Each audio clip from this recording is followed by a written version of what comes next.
नमस्ते दोस्तों, मैं हूं रोहित और आज हम एक बहुत ही आम लेकिन गंभीर समस्या के बारे में बात करने वाले हैं, माइग्रेन। आप में से कई लोगों ने शायद कभी ना कभी सिरदर्द का अनुभव किया होगा, लेकिन माइग्रेन उससे कहीं ज्यादा है। ये सिर्फ एक मामूली सिरदर्द नहीं है, बल्कि एक जटिल न्यूरोलॉजिकल बीमारी है जो आपके पूरे दिन, यहाँ तक कि कई दिनों को बर्बाद कर सकती है। इसमें सिर के एक हिस्से में बहुत तेज धड़कन जैसा दर्द होता है और यह दर्द इतना गंभीर हो सकता है कि आप अपने रोजमर्रा के काम भी नहीं कर पाते। ये सिर्फ आपके सिर तक ही सीमित नहीं रहता, ये आपके पूरे शरीर और मन पर असर डालता है। तो माइग्रेन वास्तव में क्या है?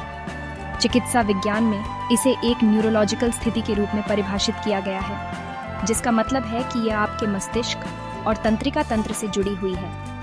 ये केवल एक साधारण सिरदर्द नहीं है, बल्कि इसके साथ कई और लक्षण भी जुड़े होते हैं, जैसे कि मथली, उल्टी और प्रकाश और ध्वनि के प्रति अत्यधिक संवेदनशीलता।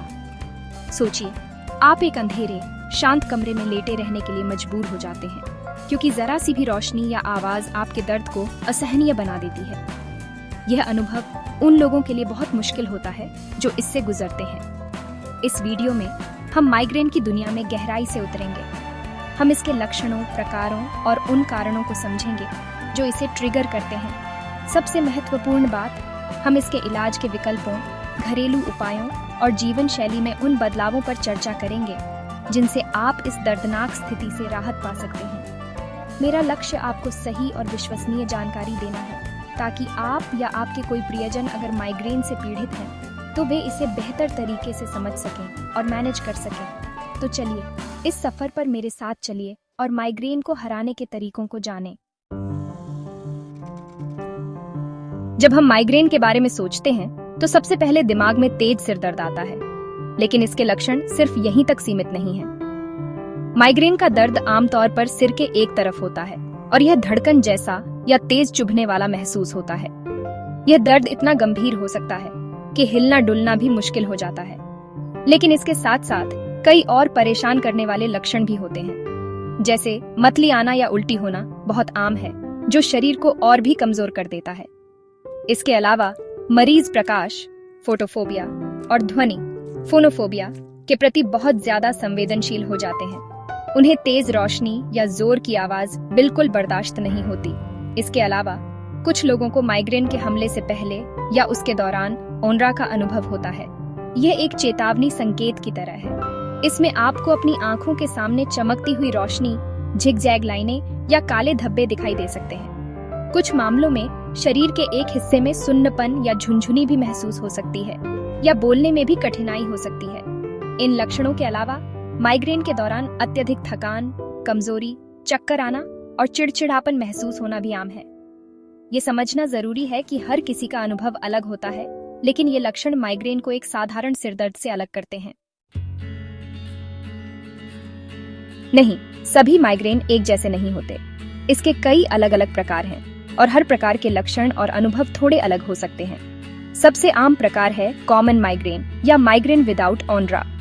जैसा कि नाम से ही पता चलता है, इसमें ओनरा वाले चेतावनी संकेत नहीं होते हैं। लगभग 70 से 80% माइग्रेन के मामले इसी प्रकार के होते हैं, जिसमें तेज सिर दर्द, मतली और प्रकाश के प्रति संवेदनशीलता जैसे क्लासिक लक्षण शामिल होते हैं। यह सबसे प्रचलित रूप है जिससे ज्यादातर लोग पीड़ित होते हैं। दूसरा प्रमुख प्रकार है माइग्रेन विद ओनरा, जिसे क्लासिक माइग्रेन भी कहा जाता है।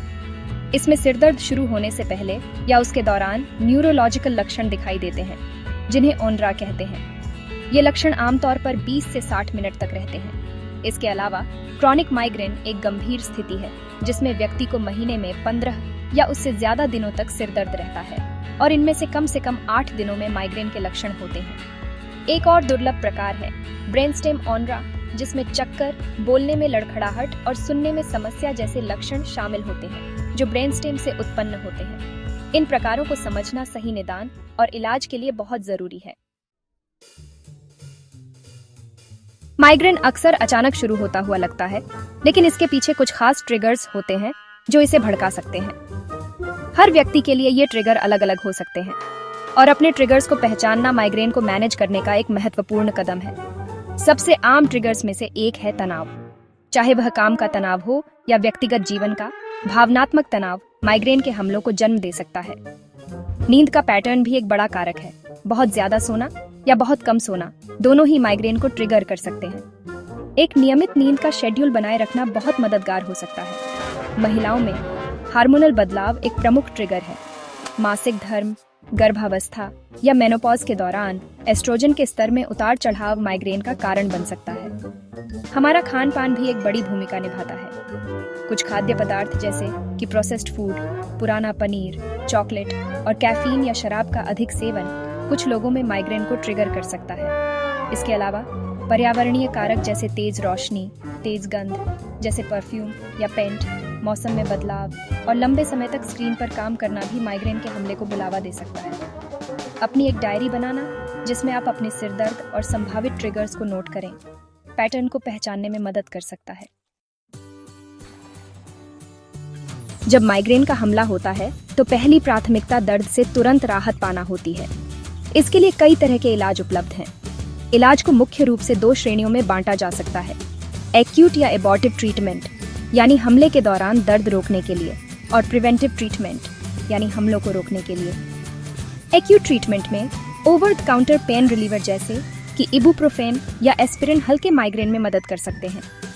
लेकिन मध्यम से गंभीर माइग्रेन के लिए डॉक्टर अक्सर ट्रिप्टान जैसी माइग्रेन विशेष दवाएं लिखते हैं जो मस्तिष्क में दर्द के मार्गों को लक्षित करती हैं।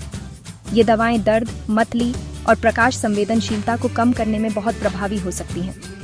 अगर आपको बार बार और गंभीर माइग्रेन के हमले होते हैं तो आपका डॉक्टर आपको निवारक या प्रिवेंटिव दवाएं लेने की सलाह दे सकता है। ये दवाएं रोज ली जाती हैं ताकि माइग्रेन के हमलों की बारंबारता और गंभीरता को कम किया जा सके। इनमें बीटा ब्लॉकर्स, एंटी डिप्रेसेंट्स और एंटी सीजर दवाएं शामिल हो सकती हैं जो मूल रूप से अन्य स्थितियों के लिए विकसित की गई थीं, लेकिन माइग्रेन की रोकथाम में प्रभावी पाई गई हैं। हाल ही में CGRP इनहिबिटर्स जैसी नई दवाएं भी आई हैं जो विशेष रूप से माइग्रेन को रोकने के लिए डिजाइन की गई है। यह याद रखना बहुत महत्वपूर्ण है कि सही इलाज योजना के लिए हमेशा एक डॉक्टर से परामर्श करना चाहिए, क्योंकि वे आपकी स्थिति के अनुसार सबसे अच्छा विकल्प सुझा सकते हैं। दवाओं के अलावा अपनी जीवन शैली में कुछ सकारात्मक बदलाव करके भी माइग्रेन को काफी हद तक नियंत्रित किया जा सकता है। ये बदलाव न केवल माइग्रेन के हमलों को कम करने में मदद करते हैं, बल्कि आपके समग्र स्वास्थ्य में भी सुधार करते हैं। सबसे पहले एक नियमित दिनचर्या अपनाएं। हर दिन एक ही समय पर सोएं और जागें, यहाँ तक कि वीकेंड पर भी। पर्याप्त नींद लेना यानी लगभग 7 से 8 घंटे बहुत जरूरी है। योग और मेडिटेशन जैसी तनाव कम करने वाली तकनीकें भी बेहद फायदेमंद हो सकती हैं। ये आपके मन को शांत करती हैं और तनाव हार्मोन को कम करती है, जो एक बड़ा माइग्रेन ट्रिगर है। अपने खान पान पर ध्यान देना भी उतना ही महत्वपूर्ण है। अपने ट्रिगर फूड्स को पहचानें और उनसे बचें। आमतौर पर कैफीन, शराब और प्रोसेस्ड फूड्स से परहेज करने की सलाह दी जाती है। नियमित रूप से भोजन करें और कोई भी मील स्किप न करें, क्योंकि खाली पेट रहने से भी माइग्रेन हो सकता है। हाइड्रेटेड रहना बहुत जरूरी है, इसलिए दिन भर में खूब पानी पिएं। अगर आप लंबे समय तक कंप्यूटर पर काम करते हैं तो नियमित रूप से ब्रेक लें, अपनी आंखों को आराम दें और थोड़ी स्ट्रेचिंग करें। ये छोटे छोटे बदलाव आपकी जीवन की गुणवत्ता में बड़ा अंतर ला सकते हैं और आपको माइग्रेन पर बेहतर नियंत्रण दे सकते हैं। हालांकि कई लोग घरेलू उपचार और जीवन शैली में बदलाव के साथ अपने माइग्रेन को मैनेज कर लेते हैं, लेकिन कुछ ऐसी परिस्थितियां होती हैं जब डॉक्टर से मिलना बहुत जरूरी हो जाता है। अगर आपको पहली बार बहुत तेज सिरदर्द हो रहा है जो आपके अनुभव किए गए किसी भी दर्द से अलग है, तो आपको तुरंत डॉक्टर से संपर्क करना चाहिए। यदि आपके सिरदर्द का पैटर्न बदल रहा है, यानी वे ज्यादा बार हो रहे हैं या ज्यादा गंभीर हो रहे हैं, तो यह भी एक संकेत है कि आपको पेशेवर सलाह लेनी चाहिए। ओवर द काउंटर दवाएं अगर काम नहीं कर रही हैं या आपको उन्हें सप्ताह में 2 बार से ज्यादा लेना पड़ रहा है, तो यह भी डॉक्टर से बात करने का समय है। कुछ लक्षण रेड फ्लैग या खतरे के संकेत हो सकते हैं, जिन्हें कभी भी नजरअंदाज नहीं करना चाहिए। अगर आपके सिरदर्द के साथ तेज बुखार, गर्दन में अकड़न, भ्रम, दौरे, दोगुना दिखना या शरीर के किसी हिस्से में कमजोरी या सुन्नपन जैसे लक्षण हैं, तो यह एक गंभीर मेडिकल इमरजेंसी हो सकती है, जैसे कि स्ट्रोक या मेनिनजाइटिस। इसी तरह अगर सिरदर्द किसी सिर की चोट के बाद शुरू हुआ है या 50 साल की उम्र के बाद अचानक शुरू हुआ है, तो तुरंत चिकित्सा सहायता लेना महत्वपूर्ण है। आपका डॉक्टर सही निदान कर सकता है और यह सुनिश्चित कर सकता है कि कोई और गंभीर अंतर्निहित समस्या तो नहीं है। तो दोस्तों, आज हमने माइग्रेन के बारे में बहुत कुछ सीखा। हमने जाना कि यह सिर्फ एक सिरदर्द नहीं, बल्कि एक जटिल न्यूरोलॉजिकल स्थिति है जिसके कई लक्षण, प्रकार और ट्रिगर होते हैं। सबसे महत्वपूर्ण बात यह है कि आपको यह समझना होगा कि आप इस लड़ाई में अकेले नहीं हैं। दुनिया भर में लाखों लोग इस स्थिति से जूझ रहे हैं। माइग्रेन को कभी भी हल्के में न लें। ये आपकी जिंदगी की गुणवत्ता पर गहरा असर डाल सकता है, आपके काम, आपके रिश्तों और आपके मानसिक स्वास्थ्य को प्रभावित कर सकता है। इसलिए इसे चुपचाप सहने की जरूरत नहीं है। सही जानकारी और समय पर इलाज से इसे प्रभावी ढंग से नियंत्रित किया जा सकता है। अपने ट्रिगर्स को पहचानना, जीवन शैली में सकारात्मक बदलाव लाना और जरूरत पड़ने पर सही दवाएं लेना, ये सभी आपको बेहतर महसूस करने में मदद कर सकते हैं। अगर आप या आपका कोई जानने वाला माइग्रेन से पीड़ित है, तो उन्हें एक डॉक्टर से परामर्श करने के लिए प्रोत्साहित करें। एक हेल्थ केयर प्रोफेशनल आपकी व्यक्तिगत स्थिति के लिए सबसे अच्छी उपचार योजना बनाने में आपकी मदद कर सकता है। याद रखें, ज्ञान ही शक्ति है। आप अपने माइग्रेन के बारे में जितना ज्यादा जानेंगे, उतना ही बेहतर तरीके से आप इसे मैनेज कर पाएंगे। इस वीडियो को देखने के लिए आपका बहुत बहुत धन्यवाद। मुझे उम्मीद है कि यह जानकारी आपके लिए उपयोगी साबित होगी। अगर आपके कोई सवाल हैं या आप अपना अनुभव साझा करना चाहते हैं, तो नीचे कमेंट्स में जरूर लिखें। आपके कमेंट्स पढ़कर मुझे और इस कम्युनिटी के अन्य सदस्यों को भी मदद मिलती है। अगर आपको यह वीडियो पसंद आया तो इसे लाइक करें, अपने दोस्तों और परिवार के साथ शेयर करें और ऐसे ही और स्वास्थ्य संबंधी जानकारीपूर्ण वीडियो के लिए मेरे चैनल को सब्सक्राइब करना न भूलें। अपना ख्याल रखें, स्वस्थ रहें और हम जल्द ही अगले वीडियो में मिलेंगे।